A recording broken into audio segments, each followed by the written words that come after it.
الله وحده لا شريك له وأشهد أن محمدا عبده ورسوله اللهم صل وسلم وبارك على محمد وعلى آله وصحبه ومن تبعهم بإحسان إلى يوم الدين أما بعد فقال الله تعالى أعوذ بالله من الشيطان الرجيم إن الله لا إله إلا أنا فاعبدني وأقم الصلاة لذكري. Ibu sekalian yang sebagaimana biasa setiap malam Jumat ada zikir di sini, dan sejak awal sampai dengan hari ini kan selalu ada tausiah di antara makanan rohani dan makanan jasmani ya. Sambil menunggu promo menyediakan makanan, kita isi dulu dengan lebih mendalami makna-makna zikir yang telah kita bacakan. Ibu sekalian, di sini ada yang ke-21 ya, di dalam rotib hadat ini ada kelaziman kita untuk membaca la ilaha illallah 50 kali. Hakul ma'bud, hakul ma'bud itu yang berhak disembah. Kalau kita memahami kalimat la ilaha illallah itu, kalimat la ilaha illallah itu artinya menurut para ulama itu la ma'bud bihaqqi illallah. Tidak ada yang berhak diibadahi dengan benar kecuali Allah Subhanahu wa ta'ala. Kenapa kalimat la ilaha illallah ini harus kita lazimkan atau kita biasakan dijadikan sebagai karakter? Karena kalimat la ilaha illallah ini adalah pintu masuknya Islam. Jadi orang masuk Islam itu mengucapkan kalimat la ilaha illallah dulu. Jadi tidak akan menjadi Islam dia kalau dia tidak mengucapkan kalimat la ilaha illallah. Tapi kalau sudah Islam dilahirkan dari ibu muslim, ayah muslim, apa tidak ada kewajiban lagi mengucapkan la ilaha illallah? Ada? Ada. Karena apa? Rukun Islam yang pertama itu adalah mengucapkan kalimat la ilaha illallah. Jadi orang Islam itu wajib mengucapkan kalimat la ilaha illallah itu bukan cuma orang yang baru masuk Islam. Ada di mana diwajibkan mengucapkan kalimat la ilaha illallah? Ya. Di situ disebutkan ikrar, mengucapkan, bukan cuma meyakini tapi mengucapkan. Di mana wajibnya? Itu justru di sholat. Ya, di sholat 5 kali sehari semalam. Kita tasyahud terakhir itu, tasyahud awal, tasyahud akhir itu rukun di dalam sholat. Jadi rukun dalam sholat itu berdiri, sholat berdiri, takbiratul ihram, doa surat Al-Fatihah, kemudian tasyahud awal, tasyahud akhir itu rukun. Jadi mengucapkan 2 kalimat syahadat dalam sholat 5 waktu itu rukun. Rukun itu lebih tinggi nilainya daripada wajib. Kalau wajib ya itu cukup sujud sahwi, dia tidak membatalkan sholat. Tapi kalau rukun dilupakan atau ditinggalkan, sholatnya batal. Begitu. Berarti orang yang tidak pernah sholat itu dia tidak pernah mengucapkan, tidak pernah mengamalkan rukun Islam yang pertama. Ya kan? Kenapa diwajibkan ini? Agar supaya kalimat la ilaha illallah itu jadi karakter, jadi kebiasaan. Ya kan? Ya, monggo. Nah, karena itu, kenapa dia harus dibiasakan? Karena ada perintah dari Nabi SAW. Man qala akhiru kalamihi la ilaha illallah dakhala al-jannah. Barang siapa di akhir hayatnya saat sakaratul maut dia mampu mengucapkan la ilaha illallah dakhala al-jannah, dia masuk surga. Tapi bagaimana mungkin orang nafas tinggal sedikit antara mulut dengan leher, disuruh mengucapkan di kalimat la ilaha illallah. Do kamu pun yang tanah ya? Tapi masih disuruh mengucapkan la ilaha illallah. Itu tidak gampang. Orang hafal 30 juz disuruh apa? Maka orang yang bisa mengucapkan itu adalah orang yang biasa mengucapkan dalam kondisi normal.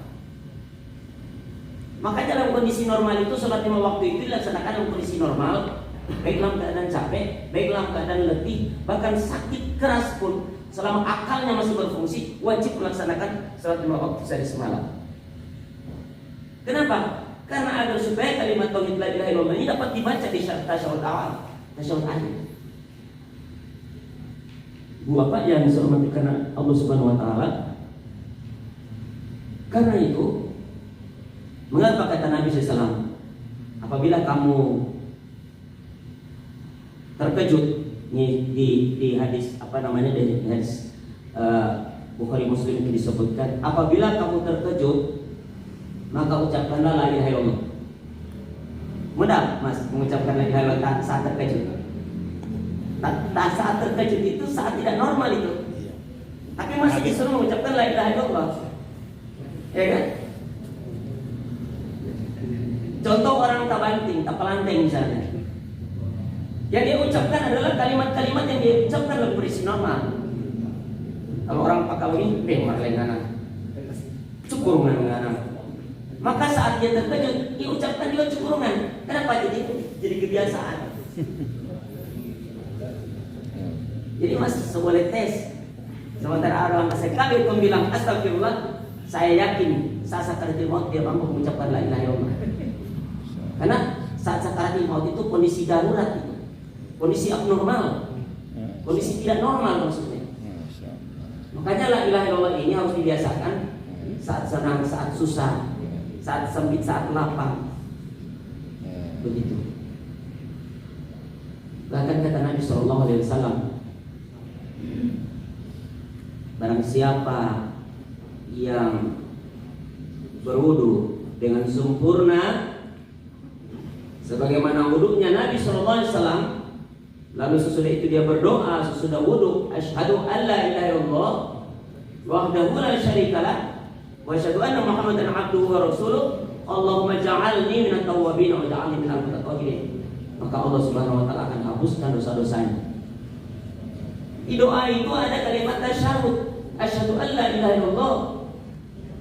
5 kali wudu, 5 kali mengucapkan asyhadu an la ilaha illallah. Jadi jangan harap kita ketika sakaratul maut mampu mengucapkan la ilaha illallah kalau orang tidak terbiasa dengan kalimat-kalimat tasyahud, kalimat-kalimat la ilaha illallah dalam kondisi normal. Lalu kata Nabi sallallahu alaihi wasallam, apabila muadzin mengumandangkan azan, maka ikutilah kalimat azan itu. Itu orang kalau dapat dengar azan, lepas dulu semua kegiatan.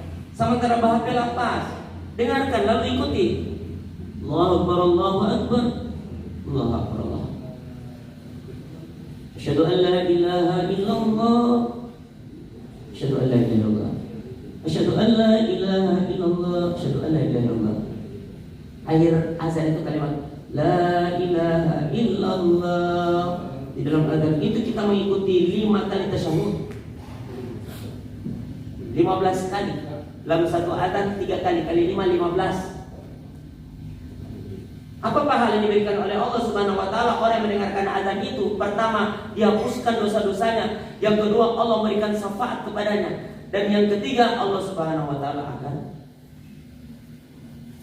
memberikan izin kepada Rasulnya untuk memberikan syafaat kepadanya kalau dia sempat membaca Allahumma rabba hadhihi da'wati tamah wassalatul qa'imah ati Muhammadanil wasilata wal fadilata wa batu maqama mahmudan alladhi wa'ata innaka la tukhliful mi'ad. Coba bayangkan. Sebaliknya Ustaz? Masih belum siap. Sampai. Ibu bapak yang saya muliakan, apa hasil daripada menjawab adzan ini? Salah satu manfaat daripada menjawab adzan ini, orang akan diterangi oleh Allah Subhanahu wa taala kuburan kita kalau orang meninggal. Iya. Maka lepaskan seluruh keinginan nafsu ketika ada perintah Allah dan Rasulnya menjawab adzan. Bayangkan orang menjawab salam saja wajib, menjawab salam wajib. Lebih wajib lagi menjawab adzan, karena adzan itu panggilan Allah Subhanahu wa taala. Allah Maha Besar, Allah Maha Besar.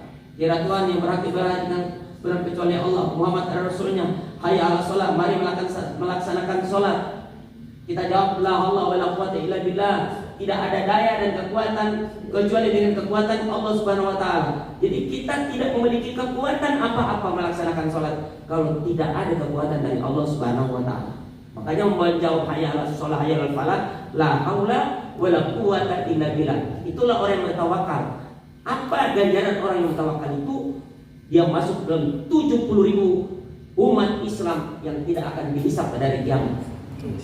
Orang yang bertawakal.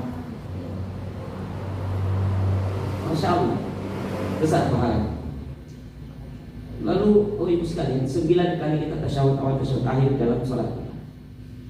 Sesudah sholat, itu tadi juga saya baru nonton di YouTube-nya Habib, siapa itu namanya? Dia menyampaikan hadis Rasulullah SAW agar supaya sesudah sholat apapun kepentingan kita, keperluan kita, duduk dulu sebentar, duduk dulu,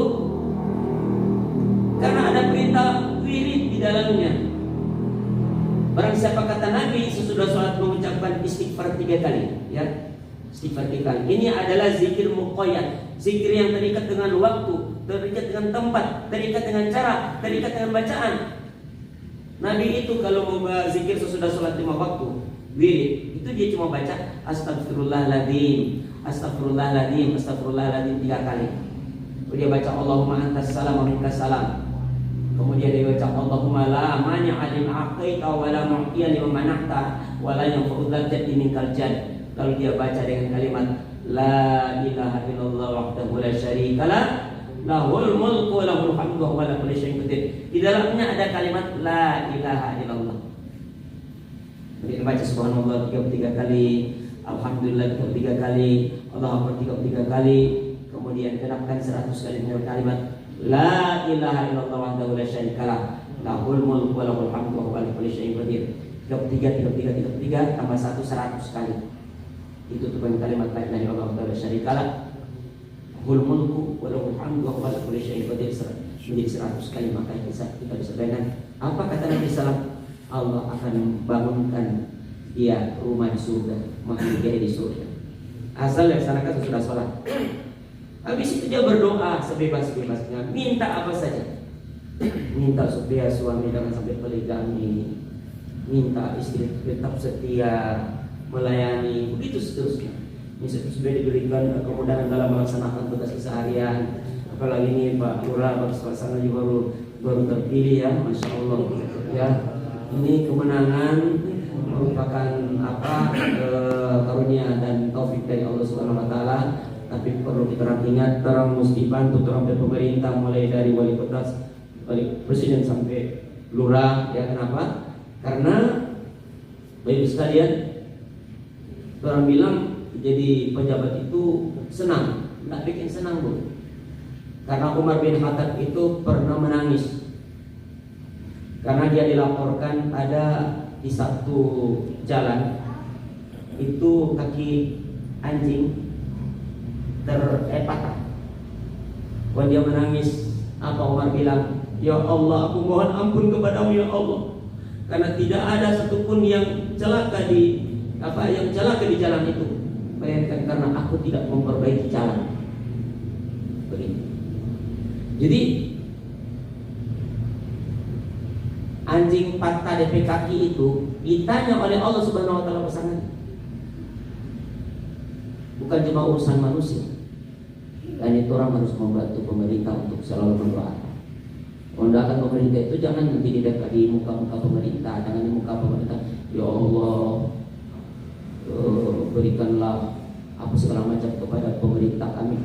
Boleh, tapi yang paling utama adalah saat orangnya nak lihat, sujud terakhir atau doa sesudah sholat, sesudah wirid, doakan mereka. Saat hanya Allah yang mau mendengar. Orang yang doakan orang yang doakan tidak mendengar. Itu yang lebih afdol daripada diperdengarkan. Mungkin di situ ada riak saja.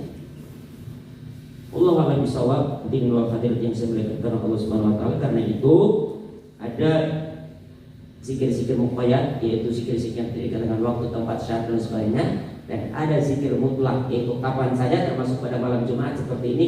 Ini zikir mutlak namanya, di mana kita zikir tidak terikat dengan waktu dan tempat. Ini hanya merupakan kesepakatan kita dilaksanakan di sini kemudian jumlahnya juga kesepakatan, tapi itu adalah zikir mutlak namanya. Hadirin, saya kira karena ada sambutan lagi sesudah ini, insyaallah kita sambung, mudah-mudahan kita bertemu lagi pada Jumat yang akan datang. Amin. Allah Subhanahu wa taala mempertemukan kita dengan kebaikan. Wassalamualaikum warahmatullahi wabarakatuh.